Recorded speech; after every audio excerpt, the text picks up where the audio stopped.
बिस्मिल्लाहिर्रहमानिर्रहीम अस्सलाम वालेकुम स्टूडेंट्स की क्लास फर्स्ट ईयर है और ये पहला चैप्टर है केमिस्ट्री का स्टैचियोमेट्री। तो आज मैं आपको इसके सेल्फ़ असेसमेंट क्वेश्चंस जो है वो सॉल्व करवाने वाली हूँ। इसकी वजह ये होती है कि देखिए सेल्फ़ असेसमेंट क्वेश्चंस जो है वो अक्सर ऐसा होता है कि क्योंकि नई बुक है तो हो सकता है कि आपके एग्ज़ाम में ये इस तरह के सवाल आ जाएं, तो इसीलिए इसको मैं यहाँ पे सॉल्व करवा रही हूँ। अगर आपको इसका हिंट्स देखना है तो थोड़ा सा इससे मिलते जुलते जो प्रॉब्लम होते हैं वो एग्जाम्पल्स में होते हैं, मगर वो एज इट इज़ नहीं होते, ठीक है, इसीलिए इसको कर लेना चाहिए। तो पहला क्वेश्चन यहाँ पर पेज नंबर 6 पर आपके पास मौजूद है सेल्फ असेसमेंट का। ये आपसे कह रहा है graphite is one of the two crystalline form of the carbon which is a constituent component of lead pencils. How many atoms of the carbons are there in 360 gram of graphite and also find the number of moles of the carbon. यानी इस पूरे question में इसने आपको बताया है कि actual में ग्रेफाइट जो है वो है तो क्रिस्टलाइन फॉर्म कार्बन की, तो इसका मतलब इसमें जो आपके एटॉमिक नंबर या एटॉमिक मास है वही वाले अप्लाई होंगे 6 और 12। तो ये आपसे पूछ रहा है कि कितने एटम्स कार्बन के जो हैं वो 360 ग्राम ऑफ ग्रेफाइट में मौजूद होंगे। नंबर 2 ये आपसे पूछ रहा है कि नंबर ऑफ मोल्स जो कार्बन के हैं वो आप कैसे फाइंड आउट करेंगे। तो चलिए इस क्वेश्चन को सॉल्व करना स्टार्ट करते हैं, ठीक है। तो इस क्वेश्चन में सबसे पहले हम नंबर ऑफ एटम्स जो है वो मालूम करेंगे। इसके लिए जो बेसिक फार्मूला होता है वो क्या होता है, given mass divided by atomic mass multiply by Avogadro number. तो आपने क्या करना है, क्योंकि गिवन मास आपको ऑलरेडी इसने दिया हुआ है 360, वो आप पुट करेंगे। कार्बन का जो एटॉमिक मास है वो 12 है, उसे यहाँ पुट करेंगे। एवोगैड्रो नंबर जो स्टैंडर्ड होता है 6.02 एक्सपोनेंट 23। इन तमाम चीज़ों को आप सॉल्व कर लेते हो तो आपके पास जो नंबर ऑफ एटम्स है वो आ जाते हैं, and that is 1.806 exponent 25 atoms. तो यहाँ पे पहला पार्ट जो वो आपका सॉल्व हो जाता है, बहुत आसान सा था ये वाला हिस्सा। अब अगली जिसने बात आपसे पूछी है वो क्या पूछी है कि number of moles of carbon जो है वो क्या होंगे। तो इसके लिए आपको पता है कि देखिए एवोगैड्रो नंबर जो होता है वो तमाम सब्सटेंसेस के 1 मोल में कांस्टेंट होता है। यानी अगर मैं ये कहूँ कि 6.02 एक्सपोनेंट 23 एटम्स कार्बन के 1 मोल में प्रेजेंट हैं, तो अगर इतने एटम्स हम काउंट करेंगे यानी कि 1.806 एक्सपोनेंट 25 एटम्स, तो वो कितने होंगे। इसके लिए सिंपल सी बात है कि जो नंबर 1 मोल है उसको आपने सबसे पहले ऊपर रखना है, ये जो फिगर होता है इसको नीचे डिवाइड में लेके जाते हैं, और सबसे लास्ट वाला जो फिगर है इसको मल्टीप्लाई कर दिया जाता है।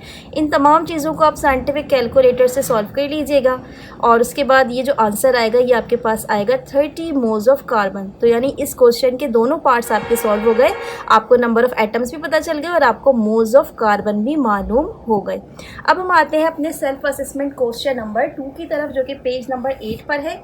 ये देखिए यहाँ पर इसने आपसे पूछा है कि फ़र्ज़ कर लीजिए कि अमोनियम नाइट्रेट है और ये आप हीट कर रहे हैं, तो ये डिकम्पोज हो रहा है किस में, नाइट्रस ऑक्साइड और वाटर में, इन दो चीज़ों में। तो अगर ये आपसे कहते हैं कि फ़र्ज़ कर लीजिए कि जो अमोनियम नाइट्रेट है ये 200 ग्राम जो है ये आपने इस्तेमाल किया है, और ये जो 200 ग्राम है ये टोटली कंज्यूम हो जाता है रिएक्शन में। तो अब अगर ये फ़र्ज़ कर लीजिए टोटली कंज्यूम हो जाता है तो आपको दो बातें मालूम करनी है। नंबर 1 आपको मालूम करना है मास ऑफ वाटर जो है वो कितना होगा, यानी ये वाला जो हिस्सा है मास ऑफ वाटर ये कितना होना चाहिए। और नंबर 2 जो बात पूछी है इसने पूछी है कि जो वॉल्यूम होगा नाइट्रस ऑक्साइड गैस का ये स्टैंडर्ड टेम्परेचर प्रेशर पर कितना होगा, इसको कैलकुलेट करना है। तो एक्चुअल में सवाल कुछ बहुत ज़्यादा बड़ा नहीं है, लेकिन इसका जो सोल्यूशन है उसके कुछ स्टेप्स हैं, इसको आपको समझ लेना है, ठीक है। तो इसको पहले सॉल्व कर लेते हैं हम। तो सबसे पहले आप इसमें करेंगे क्या कि आपने एक इक्वेशन बना लेनी है ताकि आपको याद रहे कि अमोनियम नाइट्रेट जो है, अगर अमोनियम नाइट्रेट डिकम्पोज हो रहा है तो यहाँ पे ये नाइट्रस ऑक्साइड और 2 मोल्स ऑफ वाटर दे रहा है, यानी कि 1 मोल अमोनियम नाइट्रेट 1 मोल नाइट्रस ऑक्साइड दे रहा है, लेकिन 1 मोल अमोनियम नाइट्रेट 2 मोल्स दे रहा है वाटर की। ये वाली बात आपने अच्छे से समझ लेनी है। अब आपके पास जो डेटा है उसमें इसने क्या क्या बातें बताई हैं आपको कि जो मास है अमोनियम नाइट्रेट का वो कितना था, 200 ग्राम। दो चीज़ें जो आपको अननोन थी, ये मैंने अभी आपको पहले भी समझा दी कि मास ऑफ वाटर जो है ये अननोन है, और वॉल्यूम जो है नाइट्रस ऑक्साइड गैस जो कि लिबरेट कर रही है कितना होगा स्टैंडर्ड टेम्परेचर प्रेशर पर, ये भी आपके पास अननोन है। पहला पार्ट सॉल्व करने की तरफ हम आते हैं। सबसे पहले इसके लिए आपको क्या काम करना पड़ेगा, अमोनियम नाइट्रेट के नंबर ऑफ मोल्स निकालने पड़ेंगे, और इसके नंबर ऑफ मोल्स निकालने के लिए इसका मॉलिक्यूलर मास जो है इसको भी कैलकुलेट कर लीजिएगा। क्योंकि प्रोसेस बहुत आसान है तो मैं यहाँ पे ये मॉलिक्यूलर मास निकाल के नहीं दिखा रही, डायरेक्ट आपको बता रही हूँ कि जो गिवन मास है वो तो इसने हमें ऑलरेडी क्वेश्चन में दिया हुआ है 200 ग्राम, वो मैंने रख दिया इधर। और जो मॉलिक्यूलर मास है ये हमने कैलकुलेट कर लिया, ये है 80। इन दोनों को डिवाइड कर लीजिए, इससे आपके पास नंबर ऑफ मोल्स आ जाएंगे, दैट इज़ 2.5 मोल्स। ठीक है।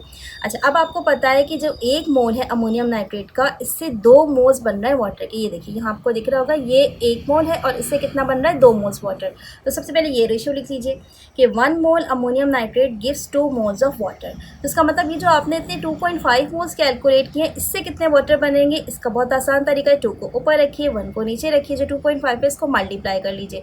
इस पूरे पोर्शन को सॉल्व कर लेंगे, आंसर क्या आएगा आपके पास, 5 मोल्स ऑफ वाटर। अब आपको पता है कि नंबर ऑफ मोल्स जो है वो किसके बराबर होता है, given mass divided by molecular mass. तो यहाँ पे आपके पास नंबर ऑफ मोल्स भी मौजूद है, आपको वाटर का मॉलिक्यूलर मास भी कैलकुलेट करना आता है जो कि 18 है। तो अगर हम क्रॉस मल्टीप्लाई कर लेंगे तो जो चीज़ बचेगी that is the given mass. तो एग्जैक्टली यही काम मैंने किया है, नंबर ऑफ मोल्स की जगह रख दिया मैंने यहाँ पे ये वाले 5 मोल्स। ये जो मॉलिक्यूलर मास है इसको मैं यहाँ मल्टीप्लाई में लेकर आ गई हूँ, कितना है 18। तो इन दोनों को सॉल्व करके आपके पास आएगा आंसर 90, और इसका यूनिट क्या होगा, ग्राम, क्योंकि ये क्या चीज़ है, ये है मॉलिक्यूलर मास। तो आपने क्वेश्चन का पहला पार्ट जो वो सॉल्व कर लिया कि मास ऑफ वाटर कितना निकल रहा था, ये निकल रहा है 90 ग्राम। अब हम आते हैं क्वेश्चन के दूसरे पार्ट की तरफ। तो अब दूसरे पार्ट की तरफ आते हैं। इसमें आपको मैंने भी समझाया था कि 1 मोल अमोनियम नाइट्रेट जो है, इससे 1 मोल ही हमारे पास नाइट्रस ऑक्साइड गैस जो है वो लिबरेट हो रही है। तो अब आपको पता है कि आपने अमोनियम नाइट्रेट के जो नंबर ऑफ मोल्स कैलकुलेट किए थे वो कितने थे, 2.5 मोल्स।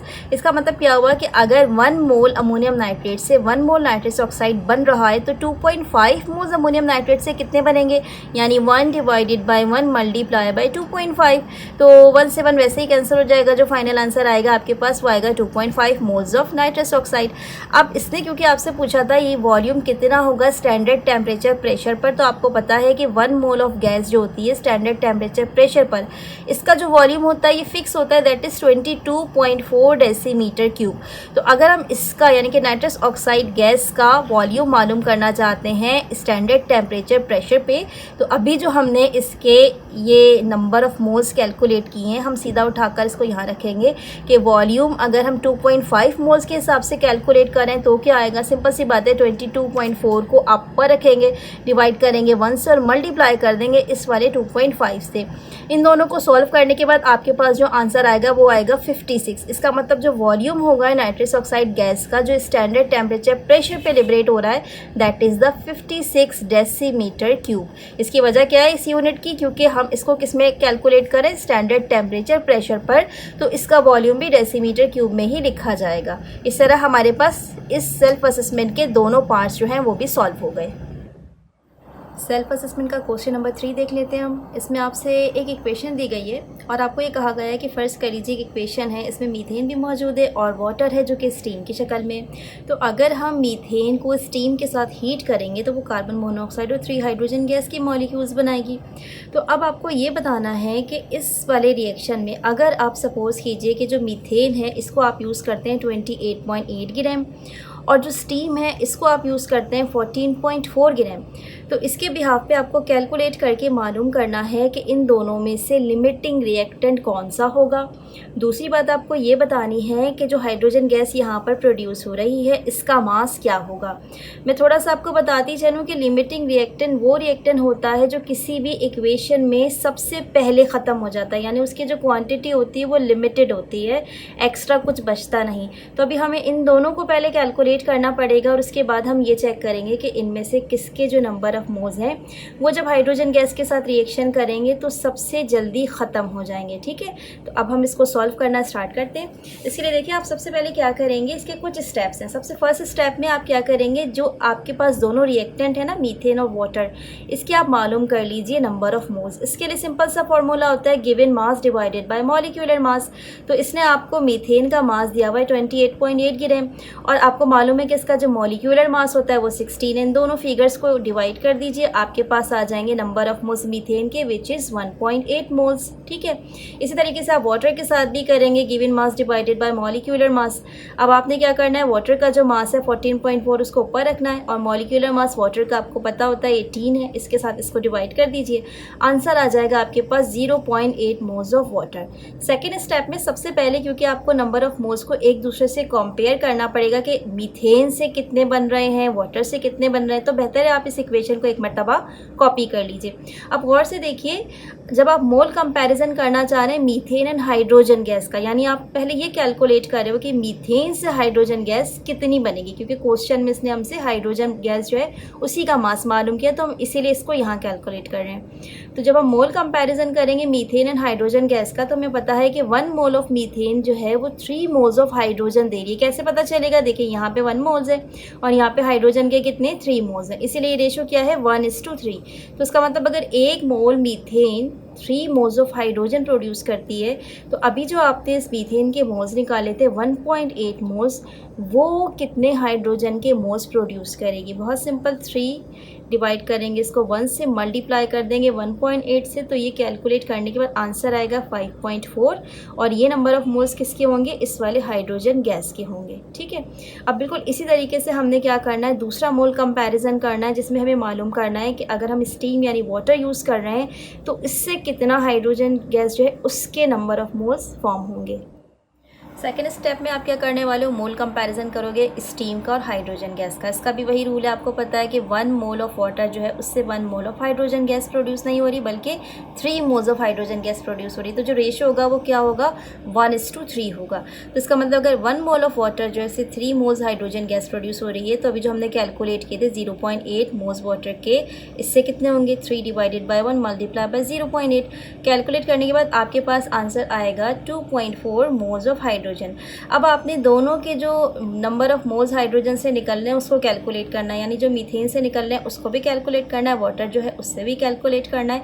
तो आपको पता चलेगा जहाँ पे नंबर ऑफ मोल्स कम होंगे वही लिमिटिंग रिएक्टेंट होगा। तो because the number of moles produced by water is less, so it is the limiting reactant. यहाँ पर आपको ये बात पता चल गई कि इसके कम नंबर ऑफ मोल्स बन रहे हैं, तो इसका मतलब है कि जो हाइड्रोजन गैस के साथ लिमिटिंग रिएक्टेंट इस केस में है वो कौन सा है, स्टीम यानी कि वाटर। अब आप आ जाइए इसके लास्ट स्टेप की तरफ, which is the third step. इसमें आपसे पूछा जा रहा है मास ऑफ हाइड्रोजन गैस क्या होगी।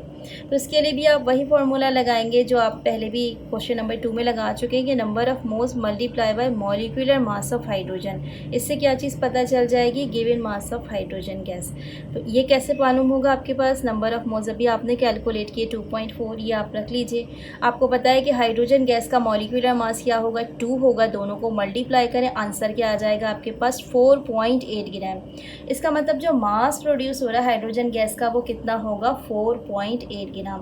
तो यहाँ पे सेल्फ असेसमेंट का क्वेश्चन नंबर 3 जो है वो भी कंप्लीट हो जाता है।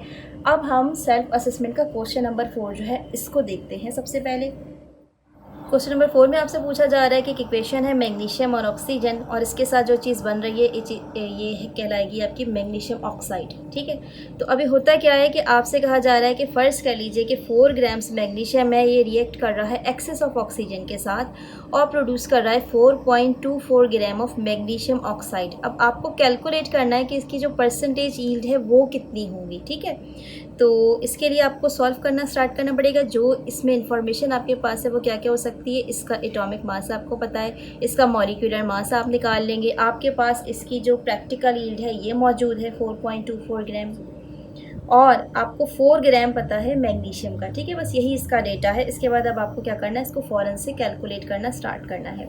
तो आप क्या करेंगे, सबसे पहले इसमें नंबर ऑफ मोल्स मैग्नीशियम के मालूम कर लेंगे। इसका फॉर्मूला क्या होगा, given mass divided by molecular mass. Given mass कितना है आपके पास 4 मैग्नीशियम के लिए, और जो इसका मॉलिक्यूलर मास है ये है 24। इन दोनों को आपने क्या करना है, डिवाइड कर देना। आपके पास आंसर आएगा 0.1666 मोल्स। अब ये 66 आगे बहुत लंबा चलेगा, आपने क्या करना है, पॉइंट के बाद हार्डली 3 से 4 डिजिट्स उतार लेने, इससे ज़्यादा मत उतारिएगा। अब आ जाइए आप अपनी इक्वेशन की तरफ। एक मरतबा एहतियातन आप इक्वेशन को इसलिए लिख लेते हो ताकि दोनों का मोल रेशो आपको पता चल जाए। तो देखिए 2 मोल्स मैग्नीशियम में से 2 मोल्स ही क्या बन रहा है, मैग्नीशियम ऑक्साइड। आप सिंपल ये रेशो लिख लीजिए, 2 moles of magnesium gives 2 moles of magnesium oxide. यानी अगर बाज़ाहिर देखा जाए तो दोनों का रेशो क्या है, बराबर है, 1:1 है। तो अब इसका मतलब क्या हुआ कि अगर 0.166 मोल्स मैग्नीशियम के इस्तेमाल करोगे आप, तो कितने मोल्स बनेंगे मैग्नीशियम ऑक्साइड के, सिंपल सी बात है, 2 डिवाइडेड बाई 2 मल्टीप्लाई बाई 0.166। दोनों एक दूसरे से कैंसिल हो जाएंगे, सिर्फ यही बचेगा फिगर आपके पास 0.1666 मोल्स ऑफ मैग्नीशियम ऑक्साइड। अब आपने क्या करना है, थ्योरेटिकल यील्ड निकालनी है। इसके लिए फॉर्मूला क्या होता है, जो भी नंबर ऑफ मोल्स आपने कैलकुलेट किया है इसको मल्टीप्लाई कर दीजिएगा मॉलिक्यूलर मास से। मॉलिक्यूलर मास मैग्नीशियम ऑक्साइड के लिए कैसे कैलकुलेट करेंगे, आप दोनों के जो एटॉमिक मासेस हैं इंडिविजुअल इसको ऐड कर दीजिए, यानी मैग्नीशियम का 24 और ऑक्सीजन का 16, दोनों को ऐड करेंगे 40 आ जाएगा। यही 40 उठा के आप यहाँ मॉलिक्यूलर मास की जगह पुट करेंगे, इन दोनों को मल्टीप्लाई कर लीजिए, आपके पास आ जाएगी थ्योरेटिकल यील्ड यानी कि 6.666 ग्राम्स। ठीक है, अब आपके पास लास्ट एक स्टेप रह गया, आपने क्या चीज़ मालूम करनी है, परसेंटेज यील्ड मालूम करनी है। उसके लिए भी आपको फॉर्मूला अप्लाई करना पड़ता है। फॉर्मूला लगेगा percent yield is equals to practical yield divided by theoretical yield multiply by 100। तो प्रैक्टिकल यील्ड इसने ऑलरेडी क्वेश्चन में आपको गिवन थी, ये है 4.24 ग्राम, और जो थ्योरेटिकल यील्ड है ये भी आपने कैलकुलेट की, इट इज 6.666 ग्राम्स। अब इसको मल्टीप्लाई कर दीजिएगा 100 से, क्योंकि यही परसेंटेज में इस्तेमाल होती है। ग्राम से ग्राम्स कैंसिल हो जाएंगे, दोनों को सॉल्व करने के बाद आंसर आएगा 63.60%। तो इस तरीके से आज का ये क्वेश्चन है चारों सेल्फ असेसमेंट का, ये मैंने कंप्लीट कर लिया है। होपफुली आपके लिए वीडियो हेल्पफुल साबित हुई होगी। आपके फीडबैक का मुझे इंतज़ार रहेगा। टेक केयर, थैंक यू, अल्लाह हाफिज़।